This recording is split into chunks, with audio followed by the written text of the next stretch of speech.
Hi, this is Christine from GeckoGullyWebsites.com. I want to show you a neat little trick that you can do with Google Alerts. When you go into google.com/alerts, you can set up an alert. And basically what an alert is, it means that Google is going to let you know when something appears on Google, which is something that you're interested in. Now, how they let you know, there's a few different ways that they can let you know, but what I want to tell you about today is how you can actually set up an RSS feed to alert you when something has appeared on Google, and what you can actually do with that RSS feed, which is some pretty neat stuff. So first of all, you go to google.com/alerts, ALERTS, like this word here, and then you'll find a box. You need to log in, you need to have a Google account. So then after you've logged in, you'll see a box here that says create an alert about.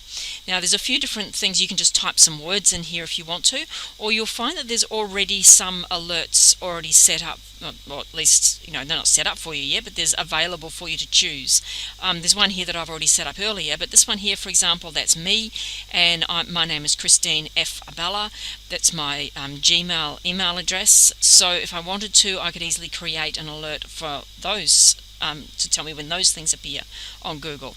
I can also, if I want to, if I go down here, it'll tell me some alert suggestions. So I might want to put an alert out for when something appears on Amazon, for example, or something about Bitcoin. There might be movies with Jennifer Lawrence in it.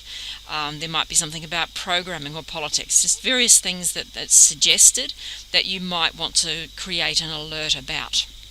Now, some of the things that you might want to do an alert about might include things like when your business name appears on Google.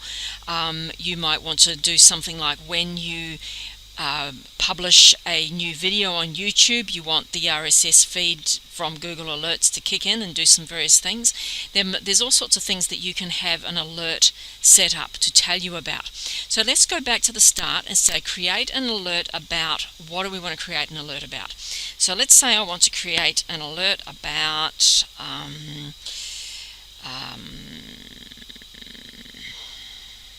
my mind's gone blank. Okay, The Hobbit.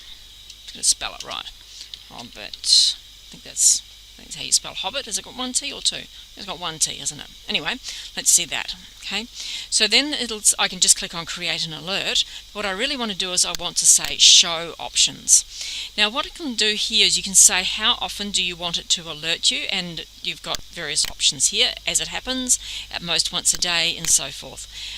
You can say, this is an important part, the sources. Where is it actually going to get the alerts from? If you say automatic, it means that just about anywhere that something about The Hobbit appears, it's going to tell you about it, okay? But what you might do is you might say, well, I'm only interested in things from news, I'm interested in things from blogs and so forth. Or if you wanted to say, well, I've got a website, for example, I might have a website that's all about the Hobbit movie, and I want to find out when somebody publishes a new video about the Hobbit, I want to actually put a link to that video on my website. So what I can do is I can say, okay, let's alert me when there's a new video about the Hobbit has appeared. So I would choose that option there. Now one thing you need to be really careful of if you're going to do that type of thing, if you're going to say, okay, if something appears on Google, then publish something, what you need to be really careful about is that you could get into a bit of a loop situation. So like for example, if I said, okay, when anything appears about the Hobbit, then publish something on my website that gives a link to that. What then would happen, depending on how I've got my SEO of my website set up, that would then appear on Google. Okay, so that the actual post that my system has created may then appear on Google, and that would create a Google alert, and then that Google alert would trigger this thing, and it would then have a link to my movie. You see what I mean? You're getting into what programmers call an infinite loop, and it's what science fiction fans call a death spiral. So you're going to get a link to a link to a link to a link to a link, and it's just going to go on forever. So what you need to be careful of here is that you don't use this automatic if what you're about to do with this RSS feed thing is actually going to create another entry on Google. So in this case, what we might do is we'll say, okay, we'll choose video. So when a video is appears on Google about The Hobbit, it will create a post on my website, and that post itself is not a video, so therefore it shouldn't appear in Google. You may need to just watch this the first few times it happens and see whether it's going to cause this sort of death spiral thing to happen, but assuming it's okay, that's fine. Language, you can choose what language you like. Region, now I've got any region because I'm interested in anybody who publishes anything anywhere about The Hobbit, but if you wanted to, you might say, well, I'm only interested in your particular country or whatever it is, so just do that. Now, how many? Only the best results or all results. Probably best to go only the best results because you might get a whole lot of really bad crud coming in this, but so go with only the best results. Deliver to, now in this case it defaults to my Gmail account. I can also send it to my alternative email address, or this is the one I want to do here. I want to say, okay, send it to an RSS feed. Okay, now you'll notice that up here it's now, the how often has now disappeared. You now can't change the how often. When you select RSS feed, it is always as it happens with the RSS feed. So when we scroll down here, it'll give us a preview of what our feed might look like at the moment. So you can see here we've got a video about The Hobbit, the Battle of Five Armies, and we've got a link there to where you can go and watch it for free. Then we've got the full movie, we've got a bit more here, unexpected journey. So we've got a few different things here that are going to appear in our RSS feed. Okay, so I'm just going to go create alert, and then it's done. And so what we've got here, if I move my mouse over here, if you look down in the bottom left corner, so look down here, so look down the bottom left corner, you can see the address of my RSS feed. So I'm going to go right click and copy that. I'm actually using Firefox, so that worked there.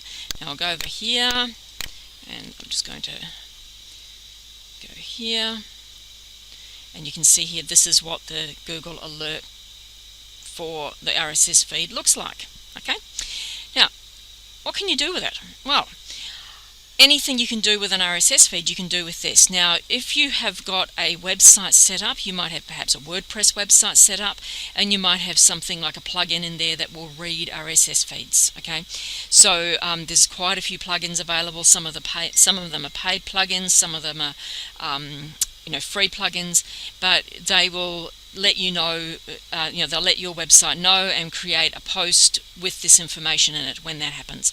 Another thing you might do, you might be using something like OnlyWire, or I use a thing that's like OnlyWire called SyndWire, and it will actually allow you to choose an RSS feed. I'm pretty sure OnlyWire does the same thing, but I'm not sure. I know SyndWire does. And you can then add a new RSS feed to this and have it actually post something onto a number of websites when something appears. Okay, so an example of how you might want to use this, if you were doing, say, press releases, for example, you might do a press release that has a certain title. Okay, new Hobbit movie breaks all box office records. All right, so what you might then do is you'll go into Google Alerts before you submit your press release, and you'll type in here, new Hobbit movie breaks all box office records, for example, and then what it will do, it's already found some, so there you go, it will find, actually, what if we put quotes around that? That'd be better. Is it going to find any? No, there we go. So what it'll do is it will tell us when that, any news, and remember we've got to change it to news. Okay, so change it to news, and we want it to go to RSS feed. So when a news item appears that has that exact phrase in it, then it will kick off a change to your RSS feed. So what that would do is it would then feed that into SyndWire. You can then have posts going to all of your different SyndWire accounts. So there could be a post going to Twitter, and a link onto Twitter, link onto Facebook, blah blah blah. Link onto facebook.com, WordPress.com sites, all different places that you've got set up with your SendWire. So basically what you're then doing is you're putting backlinks all over the internet to every instance of that press release. So when this press release comes out, depending on what you've used to submit it, you could have several, that press release might appear in several hundred places. So that's how you do that. Now, when you have finished with this and you don't want it to continue, you can just come into here and you can then delete your, where do we go to delete it? Let's go back up to here. We'll go to google.com/alerts. We can go in here and we can delete the one that we've just created. So we'll delete that one. Okay, and then it won't alert you anymore. Okay, so there's some really cool things that you can do with Google Alerts and RSS feeds.